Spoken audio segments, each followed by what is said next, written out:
Good evening. This is really interesting.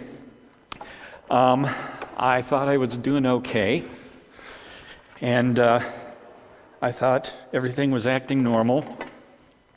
And I'm just doing this so they don't have to look up my nostril. I went to see one of the Star Trek movies once, and got in had to sit in the very front row and was looking up Kirk's nose for 2 hours. It was not pleasant. Looking toward heaven, there you go. But I thought I was doing okay. I thought I was hanging in there. And as I'm sitting there tonight, everyone is saying, Joe's back. Joe's back. In Jim Ward's prayer, we thank you that Joe's back here. And I'm like, was I gone for that long? And it just kind of fits with some other things that happened to me recently. I was betrayed by this device. This is my special $89 smartphone. Thought I was being real smart getting it, not paying $400 for an iPhone or something. It's an Android, so it has all that Google stuff in it. And now they have a thing called Google Now, where you talk to the phone and it tells you things back. And it also triangulates where your phone is even when you're not talking on it. And so a few days ago, I noticed it kept saying when I was someplace, you are 24 minutes from your place of employment. The commute is heavy. Expect traffic delays of 2 minutes. Or you're 15 minutes from work. There are no delays, and that's at midnight or something. And I'm looking at my phone and it has a map, but on a screen like this. I'm 57, so I'm like this, trying to figure out where I work. And I'm like, is this thing thinking that I'm still working at the advertising agency? I don't know. So I spent about half an hour poking through the guts of the software to see where I work now. It was 1300 Mercy Drive. I have been to the hospital so many times on such a regular basis that Google thinks I work there. So I changed it to here. As far as I'm concerned, this is where I work. And I'm glad and I'm blessed. Except I'm not sure about right now. Because David asked me to come and talk to you a little bit about what I've been through. But for starters, I want to find out how many of you know Wilbur Hopton. Okay, that's about what I figured. Wilbur is one of my Simmons relatives. And my Simmons relatives, I found out, include most of Northeast Ohio. Wilbur, as a young man, served in Korea. And like most men of war, he's reticent to talk about it. He doesn't really want to talk about it. And if you hit him in the right mood, he will talk about it. And he has the most amazing and the most harrowing stories about serving in Korea. But if you hit him in the wrong mood, he would probably just shrug it off and say something like, I just showed up and God did the rest. Because he was a man of faith during that ordeal. And when David called me and said, I want you to talk to the congregation about what you've been through and how you're holding up and stuff like that, that was kind of my thought too. As I'm not a hero or anything. I just showed up and God did the rest. And that could be my sermon for the night. Okay? I showed up, God did the rest. Let's stand and sing. But I can tell from the look on David's face, that's not going to satisfy him. So I want to talk about showing up. Maybe that's the whole point, because showing up is the point at which God can be glorified by whatever has happened in your life. So that's the direction we're going to be going. And before we go there, let's go to God in prayer. Almighty Father in heaven, we're just so thankful to be here this evening. We ask that you be with us as we go through your word together.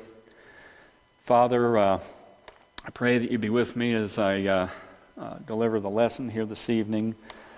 ask that you give me a ready recollection and that I tell the truth and just give you the honor and glory for all the things that have happened in my life. I ask that you continue to forget my many sins and just continue to bless me and bless my family. And Father, just bless this entire congregation, for they're my family too. In Jesus' name, amen. Okay, I'm going to tattle on somebody. And here's the trick. I don't know who I'm tattling on. This is a true story. It happened to my wife, Connie. And in her wisdom as the wife of an elder, she did not tell me who did this. But it was somebody in this congregation, but it was some years ago, so there's a dodge there. It may not be one of you. It may be someone that's wandered off to another congregation or couldn't be here tonight or maybe just wandered off, period. I don't know. But this is a true story.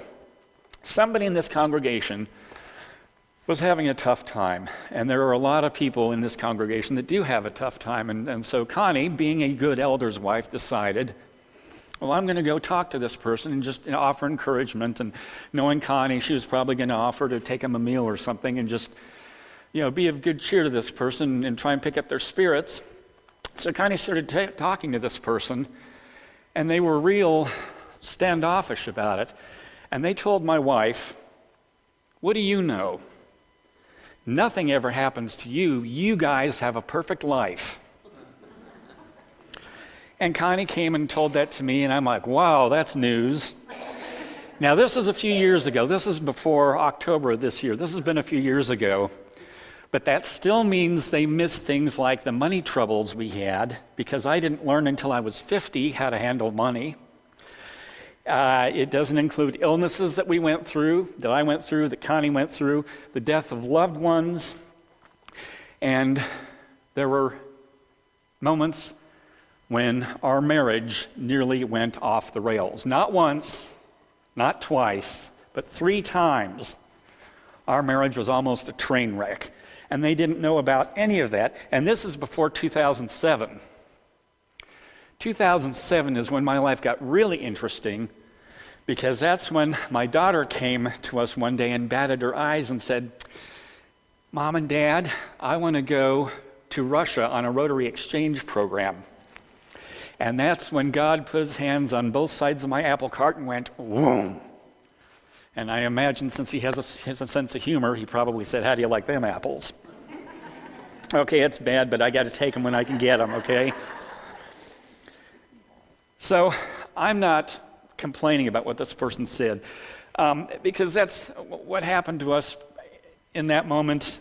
That's life 101. We all have challenges that we face, and we all have hardships. This is something we've all been through, and the thing is, God wants us to fellowship with each other so we know one another's stories. So we're not caught off guard by, well, you have a perfect life. Yeah, well, that's news to me. So how many of you kind of have an idea of what has been going on in my life over the last... Okay, that's what I thought.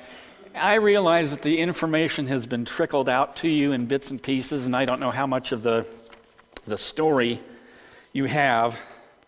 So I'm just going to do hopefully a Reader's Digest condensed version of what has happened to kind of put everything else into perspective. Okay? Starts off in 1957 in a log cabin. No.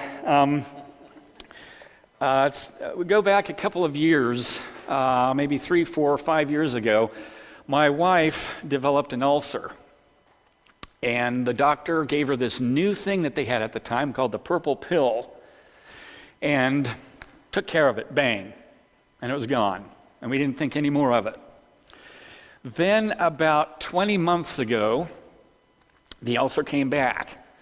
And so Connie was doing all these things, and finally she, can't eat the food she loved, that whole TV commercial thing. She's having to give up citrus fruit, and then she had to give up tomatoes, and it was just this ending chain reaction until she was practically living on, Laura bars and oatmeal, things like that. And she wasn't sleeping at night because when she would lay down, it would act up, and she'd end up sitting up half the night. And wouldn't get sleep, and then she'd come home from work and doze off about 7 in her chair, and I'd wake her up, and and then she started having panic attacks with these ulcer attacks, and that was kind of alarming. And so about the third time she had one, I was taking her to work before church on a Wednesday night, and I said, okay, this is enough. So the guard at the school helped me talk her into calling an ambulance, and we got her into an ambulance, and they took her to Alliance Hospital, and they said, this is no ulcer and it's no panic attack. Your blood oxygen level is 60%. You've got a heart problem here. Now, ladies, let this be a lesson to you, because in women, heart attacks do not present the same way that they do in men, or guys, right? Where do guys get it? Okay, chest, shoulders, neck, arm, go to the hospital. Okay, it's like a Chinese menu. Pick 3. You get any one combination of those, and you go to the hospital. Women don't do that. And that's why heart attacks kill more women than men. Because we at least know, okay, this is bad, let's go to the hospital. And women think it's an ulcer or a panic attack or what have you. So it's just biology. Don't know. So she goes and gets the heart cath from Dr. Sabe at Mercy Hospital. And he says, I can't do anything with this, which I was very disappointed, because Sabe did me when I had my little incident. And so he said, you need a heart surgeon. So they fixed us up with this guy from Italy. And he's a champion cooker. He had won a cooking contest with shrimp and mango. And I asked him at one point, I said, now, because we had the heart surgery, do we get a free meal of this stuff that you won an award with? And so he said, okay, we're going to do a double bypass. And he got in there and said, okay, we're going to do a triple bypass. And then he was looking at how her heart was pounding with 3 and did one more. And so when Connie woke up, he broke the news to her, you had a quadruple bypass. And she said, but I was only scheduled for 2. What happened? And he said, I'm making your heart happy. Now, I don't know if that was her coming out of the anesthesia and that's how she remembered it, but he is an Italian, so we got Connie home, and her feet start to blister, because Dr. Joe is trying to take care of her feet, and they said that happens sometimes if the wraps are too tight. So now Dr. Joe is breaking blisters and changing dressings and doing all this stuff he never imagined himself doing. And then on her incision, which goes from here to here, because they had to, they do that thing where they crack open the breastbone to get to your heart. Right in the middle, of course, right over the heart, this is where it would be, she developed a staph infection. Now, this doesn't reflect on our housekeeping or the hospital or the fact that I have a big hairy dog. Staph is everywhere. Look at me, I'm brushing staph off of my hand right now. Have some. It's just everywhere, and it's opportunistic, and it took the opportunity. It saw an opening, and it took it. And it got to be about the size of a 50-cent piece. And so my son-in-law, the RN, said, you got to go to the ER. And so Connie, in her wisdom, said, well, I'll call the doctor. And the nurse at the doctor's office said, you got to go to the ER. So we did. And so they took her and they got her on some broad-spectrum antibiotics. And I won't get too gross, but basically they put a wound vac on her chest. And what that does, normally the body heals from the top down. So what would have happened as she healed is that wound would have closed, and you would have had all this nasty staph stuff trapped inside her body. So what the wound vac does is it sucks it out, and so the body heals from the inside out. And she's just about done with this. I think a few more weeks she's going to be off that. But in the meantime, gangrene moved into her toes. Now, there's 3 kinds of gangrene, I have come to find out. There is bacterial gangrene, and that's really bad news. That can kill you really fast, and it travels quickly. Well, she didn't have that. Then there's gas gangrene, and I'm guessing it goes through blood gases or something. I don't know, but Kim could probably explain that better than I could. And then there's this weird old-fashioned gangrene that just kind of sits there and mummifies whatever it affects. Well, that's the blessing here because that's what Connie had, so there was no rush, and that gave him some time to try and treat this thing. And what happened there is it's the kind of gangrene that before the American Civil War and they discovered the joys of amputating things, this kind of gangrene, when somebody got it, they would just let it sit because eventually the affected area would fall off. And yeah, that sounds a little nasty, but that's how they dealt with it because it wasn't that threatening. So, Connie ended up losing the toes on her left foot. And then a week later, on Christmas Day, they took off her right leg about 6 inches below the knee. And here we are. She just got out of the hospital. I think it was just a couple of days ago. Was it Wednesday? Yeah, I think it was Wednesday because I wasn't here. Yeah, it was Wednesday. So she's now in Altar Care of Alliance, and she's looking at 8 to 12 weeks of rehab, and then she gets to come home finally. And that's where we are. Now, what you don't know is, or maybe not all of you know, is that in the middle of this, I start to go off my nut.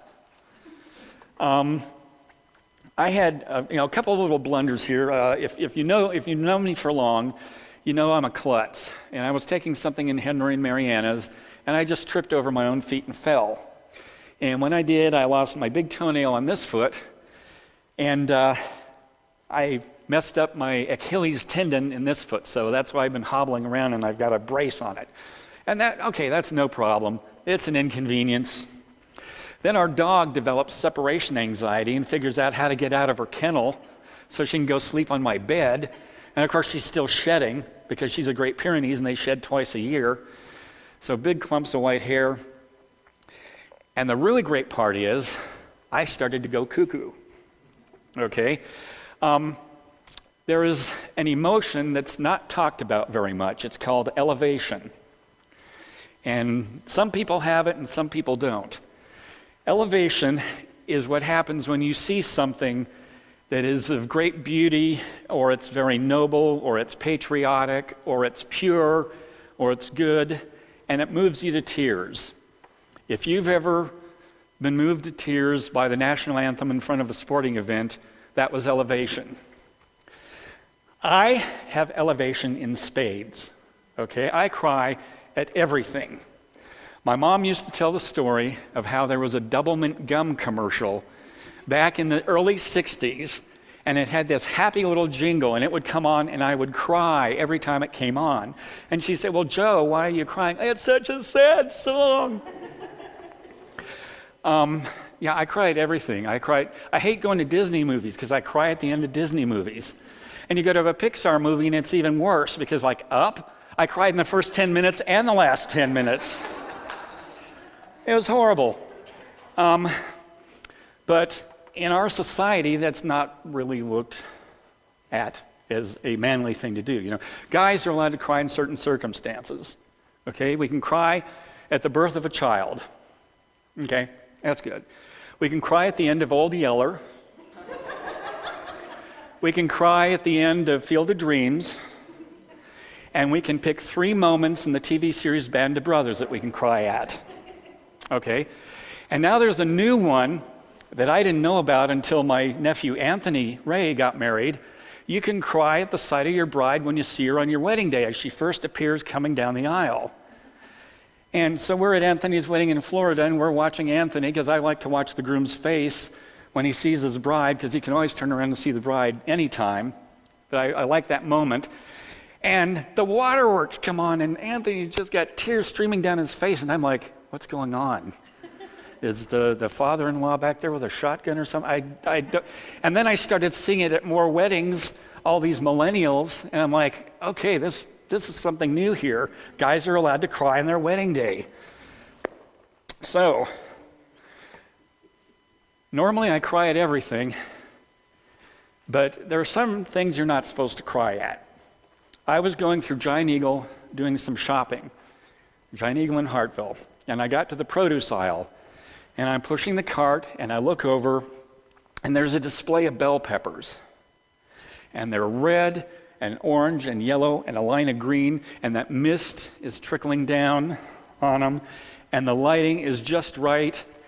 And I looked at it, and I'm like, it's so beautiful.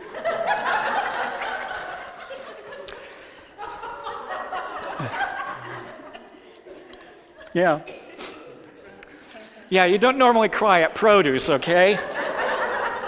So I realized that, okay, maybe I'm off my nut a little bit here. Maybe something is going wrong in my life here.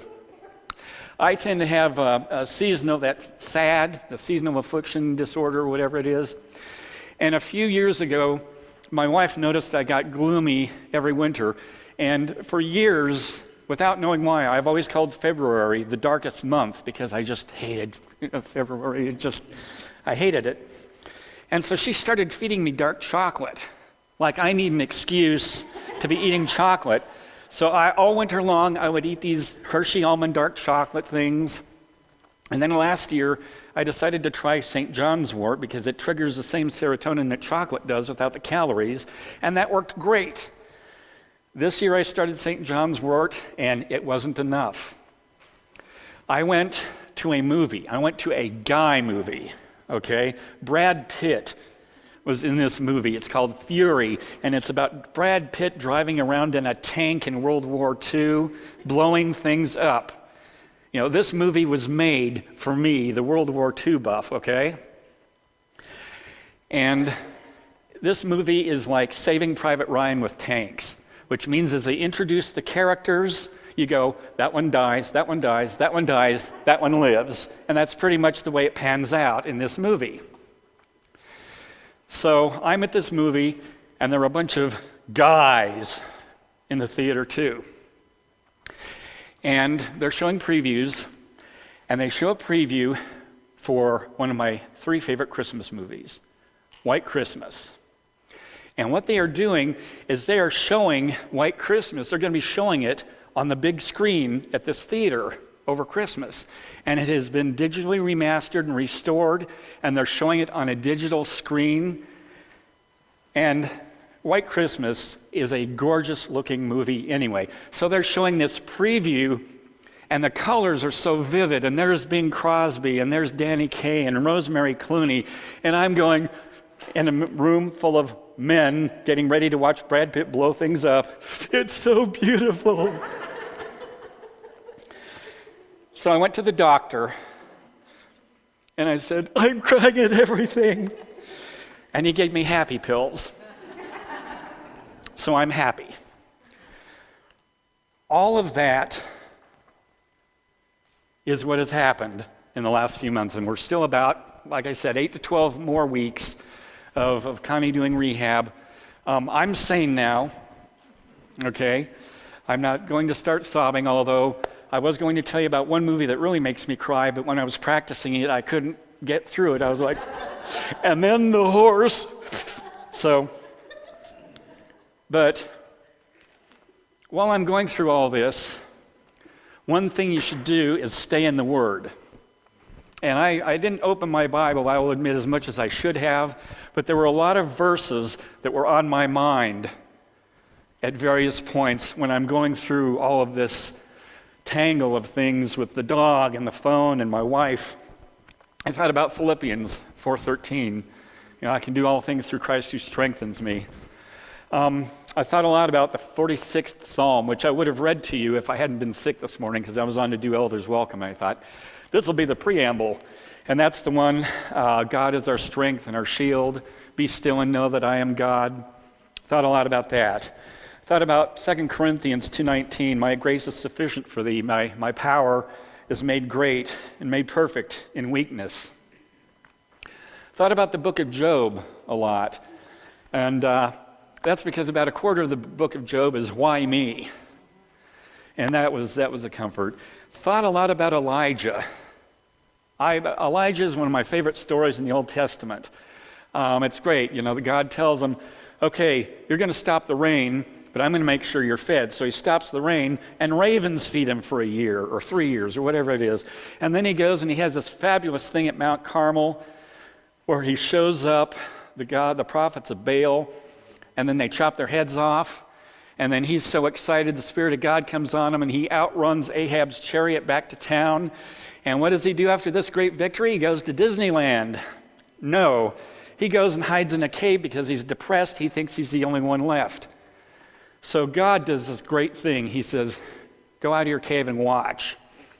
And there's a huge wind, and God's not there. And there's an earthquake, and God's not there. And there's a fire, and God's not there.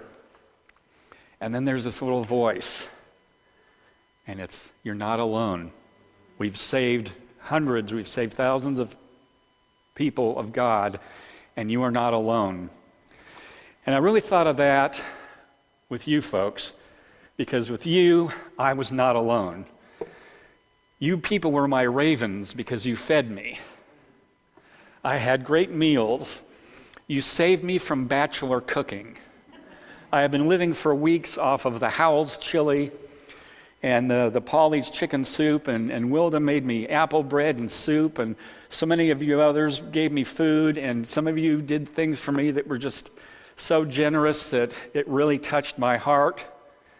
And I'm so proud of you, because this is how a New Testament church should be functioning. You really took care of me, and I don't have enough gratitude in my heart to express how I feel towards you about that. I'm so proud of you folks, and I just love you for that. What I really ended up thinking about, and this is kind of a full circle for me, is the story of Joseph in the book of Genesis. I kind of like, we've got an interesting approach to people in the Bible, because we look at whether or not they're named. And there's, the person that did the kindness for someone, and they're named just because God said, you will be named. And, we talk about Methuselah, who got his name in the Bible, and all he did was show up for 969 years. And if you do the math, he probably died in the flood, so he was probably a rotten guy. But he lived 969 years. And Patrick Mead talks about how Bartimaeus is named. None of the other people there with him, but they named this specific man. So if you look at the story of Joseph, he takes up 11 chapters of the book of Genesis. Now, it actually runs 13, but there's a couple of digressions, other things that happen. There's Judah and Tamar's one chapter, and Dinah being beaten up, and Reuben taking the initiative and doing that circumcision trick with the guys at Shechem and slaughtering everybody. But 11 chapters are about Joseph, and that's 22% of the book of Genesis. And by my thinking, using that standard, this is a pretty important story. Yeah, it's important for the history, but I've got a relationship with this story because, as I mentioned before, I was the guy in high school that you had to beat up in order to pass gym class. And so one of the many times I went home and was feeling sorry for myself, I decided, you know what, you idiot, you should really open the Bible, and maybe you can find some solace in there. So I opened the Bible and I was paging through, and I just came across the story of Joseph, and I thought, well, that's a good story, I'm going to write it. And of course, there's a natural connection there. He's Joseph and I'm Joe, so we're tight.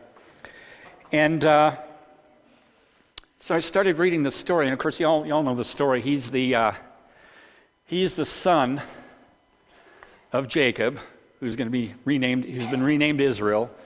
That's how the nation starts. And he's the favorite son of the favorite wife. So he's a little spoiled, and he's a teenager, which just ups that obnoxious quotient. And his job is to tell on his brothers, and his brothers don't like it. And to make matters worse, he starts having dreams. Okay, we all have dreams. But he decides to tell his brothers about it. Yeah, the stars and the moon and the sun, they all bow down to me. Guess what? You're going to bow down to me someday. Those sheaves of wheat, they all bowed down to me. And I'm sure the brothers took that really well because they betrayed him. He was sent out to tattle on them. And there's this interesting little detail in the story of Joseph where he can't find the brothers, and a man appears, and he says, "Oh, your brothers are over there." And I'm wondering if that was maybe Gabriel. This is the book of Job here, okay? I have absolutely no proof of that, but this is a really important moment in Joseph's life. He had to find his brothers because of what was going to happen next. So I've wondered about that. So Joseph goes and he finds his brothers, and they tie him up and throw him in a dry well, and they sell him to their cousins, the Ishmaelites. And Ishmael was the son of Hagar through Abraham.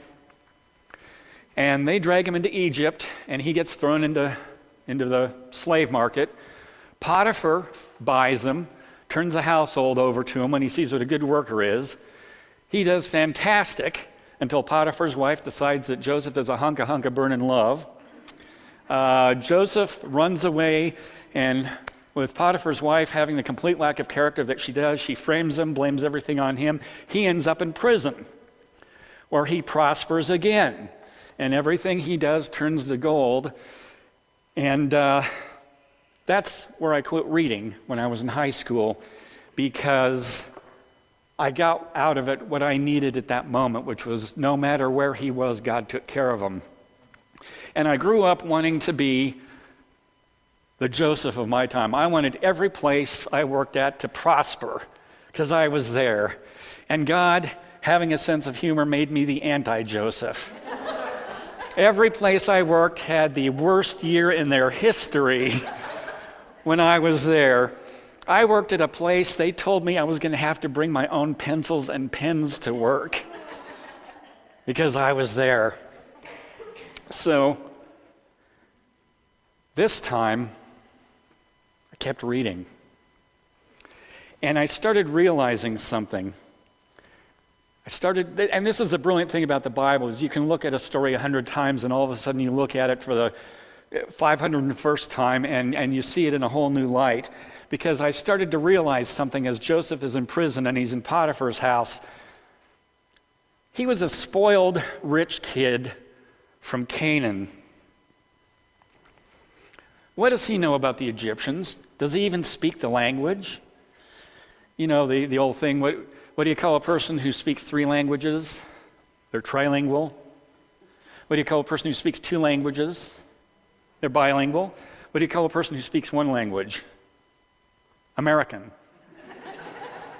And that's probably what Joseph was. You know, so he had to learn the language. He had to learn the culture and the customs. His job was to tell his brothers, what did he know about running a business until he stepped into Potiphar's house and had to puzzle it together and figure it out and keep giving responsibility. And then he went to prison and the same thing happened, and he developed these talents and the ability to manage things. And he went from a rich guy's household that he would know something about because his dad was rich. And then he went into this prison that was bigger because it was a government institution and it couldn't have been efficient at all. And he made it efficient. And then the whole issue of dreams pops up. And he interprets 2 dreams correctly, and a guy says, "I'll remember you forever." And as soon as he gets out of prison, he forgets about Joseph for 2 years, which inspires, and I don't know why I love this line so much in the story of Joseph, but after the Pharaoh has his nightmares about the skinny cows and the skinny sheaves of wheat eating the plump ones, the cupbearer says, "Today I am reminded of my sins." Because he's all of a sudden realized there's a good man that's been sitting in prison for 2 years because of his own greed and self-centeredness or whatever. And so Joseph is brought out of prison and he interprets the dreams for Pharaoh. And he said, we're going to have 7 really good years and then 7 bad years that are going to be so bad you're going to forget the good years. And Pharaoh says, well, what would you do about it? And Joseph, being blessed by God, is like, well, you set aside stuff every year and we build big storehouses, and then when the bad years come, we can feed everybody. And Pharaoh says, you're hired. And in that moment, Joseph shows up. And so they have the 7 good years, and Joseph builds the storehouses and becomes in charge of them. And in the process, when the lean years hit, he makes Egypt filthy, stinking rich because they are feeding the known world at that time. People are coming from all over and pouring money into Egypt's coffers, and they have managed to save so much stuff that they're selling it and profiting. And that's when Joseph's brothers come back into the picture, because they've been sent by Jacob to come and buy wheat. And we get this wonderful moment. Joseph, of course, probably still harboring a little bit of a grudge, plays with the brothers for a couple of chapters, scares them to death, takes one of the brothers as a hostage, so they'll bring Benjamin.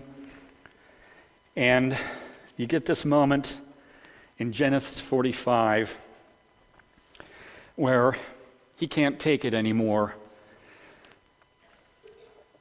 Then Joseph could not control himself before all those who stood by him. He cried, "Make everyone go out from me." So no one stayed with him when Joseph made himself known to his brothers. And he wept aloud, so the Egyptians heard it, and the household of Pharaoh heard it. And Joseph said to his brothers, "I am Joseph. Is my father still alive?" But his brothers could not answer him, for they were dismayed at his presence. So Joseph said to his brothers, "Come near to me, please." And they came near, and he said, "I am your brother Joseph, whom you sold into Egypt. And now do not be distressed or angry with yourselves, because you sold me here, for God sent me before you to preserve life." He understood in that moment that God had delivered him, and God had raised him up by teaching him the Egyptian language and how to manage a household and all these other things. And so he was equipped and he was ready at the time when God needed him to be there. He says, "God sent me before you to preserve for you a remnant on earth and to keep alive for you many survivors. So it was not you who sent me here, but God." And that's part of showing up, is understanding that you might be going through something, but God is preparing you for something wonderful. And they reinforce this in chapter 50 of Genesis, starting with verse 15. When Joseph's brothers saw that their father was dead, they said, "It may be that Joseph will hate us and pay us back for all the evil we did to him." So they sent a message to Joseph saying, "Your father gave us this command before he died. Say to Joseph, please forgive the transgressions of your brothers and their sin, because they did evil to you. And now please forgive the transgression of the servants of the God your father." Joseph wept when they spoke to him. His brothers also came and fell down before him and said, "Behold, we are your servants." But Joseph said to them, "Do not fear, for am I in the place of God? As for you, you meant evil against me, but God meant it for good, to bring it about that many people should be kept alive as they are today."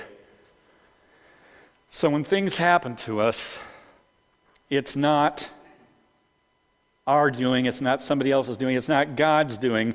It's the sinful way of the world working against us. But God is using that to raise us up. God is using that to prepare us. And there's a key moment in what I've been through that comes out of this. Connie and I are at the hospital talking about options for the amputation on her right leg. And we have two choices. We have the one we ended up taking, where they take the knee off, or take the leg off 6 inches below the knee. And then they have another one called an open amputation. And that's where they just take off the nasty part. And it's called an open amputation because it leaves an open wound. You can see the bones in there and the muscle. And it takes a year to get the skin to grow back over. So we were looking at 8 to 12 weeks of convalescence or a year of convalescence. And we're talking about that, and we're praying about it. And we're saying, whatever we choose, it's got to be with no regrets. And Connie just got weepy and said, "Why is this happening to me?" And in that moment, God blessed me. And I said, "I don't know when, and I don't know where, but at some point, you are going to be a blessing to somebody. You're going to be able to reach in to this experience and help somebody. They might be facing the same thing that you're facing. They might be facing something similar. They might be just having a general hardship, an extended hospital stay like you've been through. I don't know, but you're going to be a blessing for somebody. And as if to prove the point, this is why I love God, because his timing is perfect. David's Aunt Meg came into the picture, and she called Connie and talked to her because Meg has had an amputation. And she sent Connie a card, just like to prove this is how it's going to work. See, Connie, this is what you got to do. And it was amazing. Now, she's still working through some things, but we're getting there. Now, I want to flash back to a lesson that I gave from up here a couple of years ago now. It's called You Are Equipped. And I got up here and I showed a record album. I just brought a bunch of junk from my house. I brought one of my weird games. I brought a toy guitar because this is a Church of Christ and I didn't feel right about bringing my real guitar. I just brought a whole bunch of things and talked about how all of this stuff that's in our lives, our interests and our talents, can be used to reach out to people. And since I've delivered that, I've changed my mind about that a little bit, because now it's not just your talents and it's not just your interests that you can use to reach out to people, but it's your experience as well. And that's something I have come to realize and understand. God does not smite you with bad things, but if you show up, if you remain faithful, if you lean on God for your strength, he's going to help you through that, and he's going to give you an experience that you're going to use later to bring him glory. So here's another true story about me. This is about the last time I was in Altman Hospital, which was last week.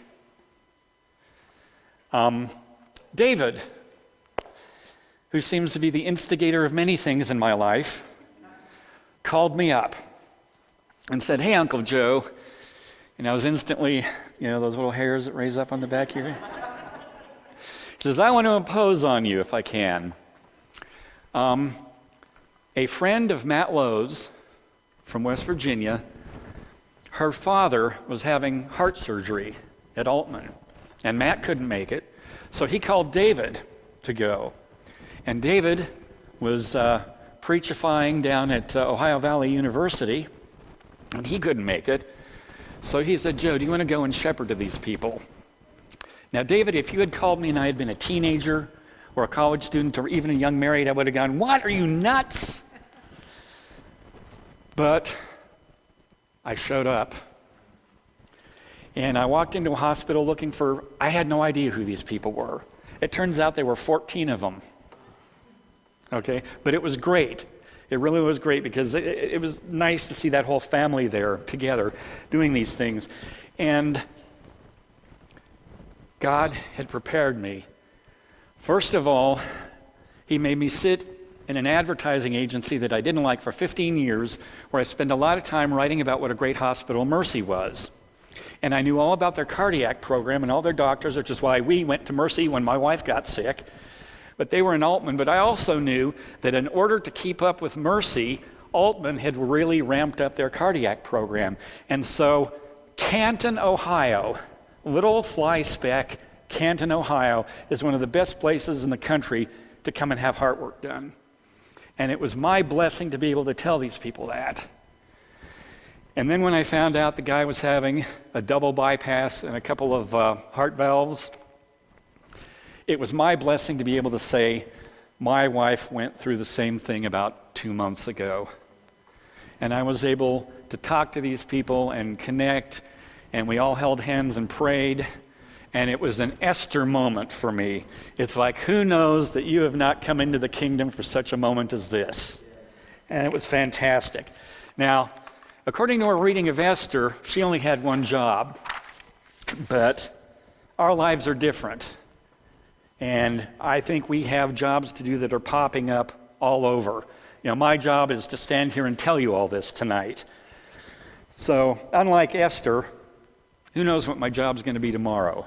Who knows what your job is going to be tomorrow. The key is to show up. Now, here's a disclaimer. This showing up means surrendering to God, and that is scary. It is. I have done it, and look where it got me. Look where it's put me. But I still want to do it, but I have to really pray through it and say, God, I want to surrender. I want you to grab me, and I want you to take me wherever I need to go, but I'm scared because I've seen where I'm standing right now in this moment. And I got no backbone. It's made of Jell-O. They took an x-ray once. But there's something else that comes into the picture, and it's God's faithfulness. August 19th, 1988. It was my wife's 31st birthday. Abigail was about 7 weeks away from being born, and we were in Gillette, Wyoming on that day burying my father. And my dad had been sick. I knew it was coming, and some of his brothers and sisters came up for the funeral, and his brother was a World War II veteran and had what we would now call PTSD, and would become paranoid and not take the medication that would make him less paranoid. And it led to a really tense relationship with his sisters, and there was one sister he hadn't talked to in a while. And at my house, I looked over, and there was my uncle and the sister he hadn't talked to, and they both had tears streaming down their face, and they're hugging each other, and they're talking to her for the first time in years. And that taught me in that moment that there's nothing that's too tragic that God can't turn it around and use it for His glory. It's just, it's amazing what that happens. And as I figured that out, I started expecting this to happen in moments of trial. And I don't know if can I say that? I'm expecting things from God. God, this bad thing is happening to me now, and I expect to get something out of it. And God comes through. Now, I got to admit, sometimes I'm pretty stupid about it. Like when my wife's good friend Lorraine Hart passed away, I could not puzzle through that one at all because I didn't see any good coming out of it, and no physical earthly good came out of it until my wife said, maybe this wasn't about her ex-husband who was so nasty, and maybe it wasn't about who got the kids, maybe this was for Lorraine. And then she told me a story that Lorraine said she would not take good health in exchange for the spiritual reawakening she had had since she'd gotten sick.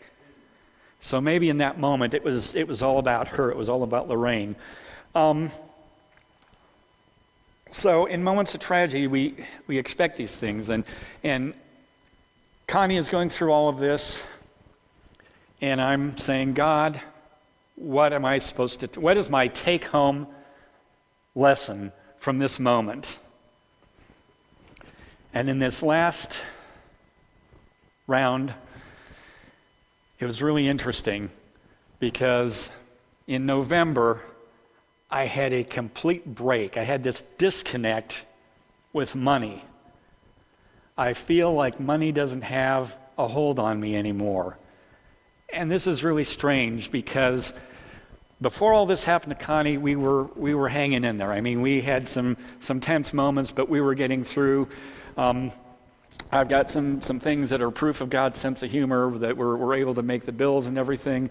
It's been pretty tight.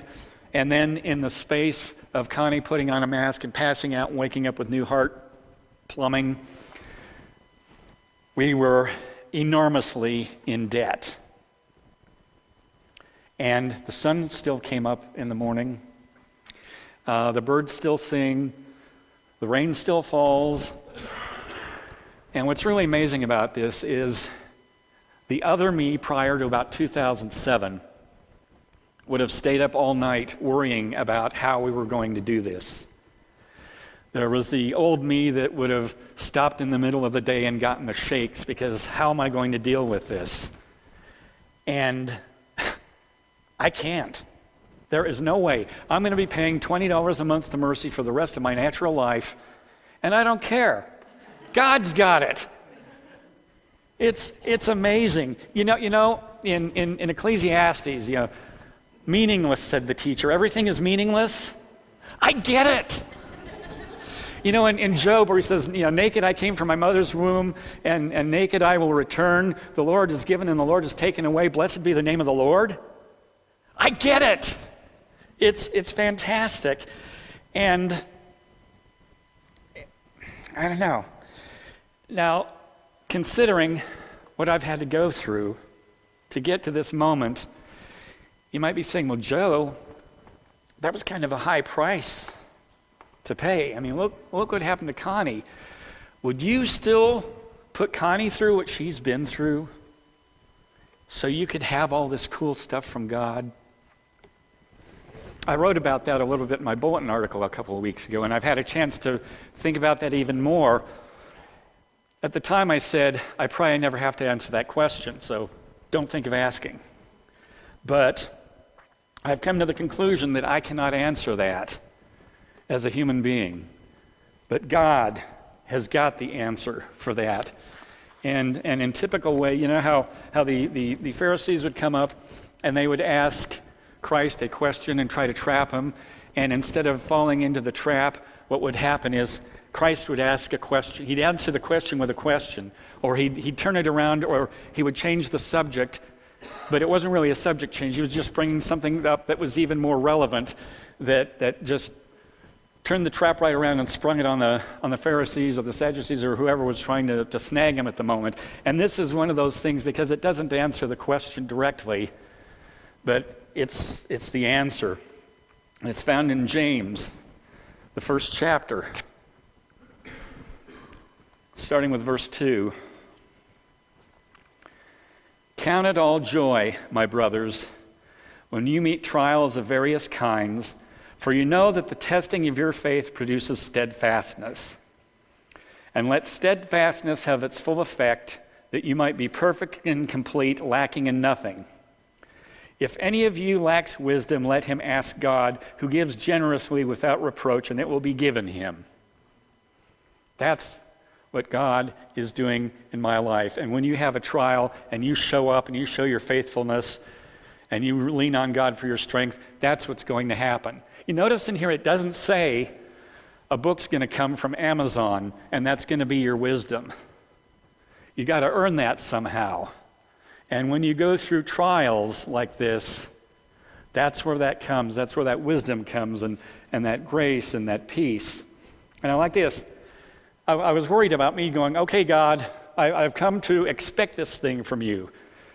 And you look at verse 6, it says, but let him ask in faith with no doubting. For the one who doubts is like a wave of the sea that is driven and tossed by the wind.